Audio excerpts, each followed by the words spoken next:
In today's video, I'm going to teach you how to share a PowerPoint via OneDrive in PowerPoint. We'll go through this step-by-step process, ensuring that you can easily share your presentations with colleagues, friends, or team members. First, let's begin by opening your web browser and searching for Microsoft PowerPoint. You'll usually find it as one of the top results. Once you've located Microsoft PowerPoint, go ahead and click on the link to open it.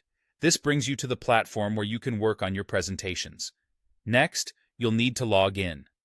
Use your credentials for your Microsoft account to gain access, as this will allow you to utilize the OneDrive feature seamlessly.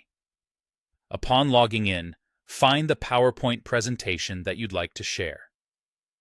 To do this, you should see a cloud icon with a green check mark accompanied by a down arrow next to the name of your PowerPoint file. Clicking on this arrow will reveal the location of your file within your OneDrive. Now, it's important to note that once a PowerPoint is created, it's automatically saved to your OneDrive account. This means you can access it from anywhere, at any time, as long as you're logged into your account. To proceed with sharing the file, navigate over to your OneDrive account and locate your presentation file. This will often be straightforward if you've recently worked on the PowerPoint. Once you've found the correct presentation, look for the share icon that appears towards the end of the file name. Clicking this icon allows you to start the sharing process. Here, you can input the names, groups, or email addresses of the individuals with whom you'd like to share the presentation. You also have the option to select whether these individuals can only view the presentation or also have editing permissions. Upon deciding, click Send to share the file with them. In addition to direct sharing, you can customize the access settings by clicking on the Anyone link.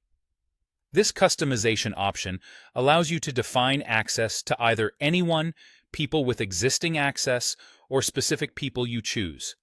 Furthermore, you can set an expiration date for how long the link remains accessible, as well as add a password for an extra layer of security. Once you've configured these settings to your preference, remember to click Apply to finalize these adjustments. If you don't have access to the recipient's contact information but can communicate through chat or messaging platforms, you can use the Copy Link feature. This will generate a URL that you can quickly share via your preferred communication method. By following these steps, you'll be able to effortlessly share your PowerPoint presentations via OneDrive, making collaborative work smoother and more efficient.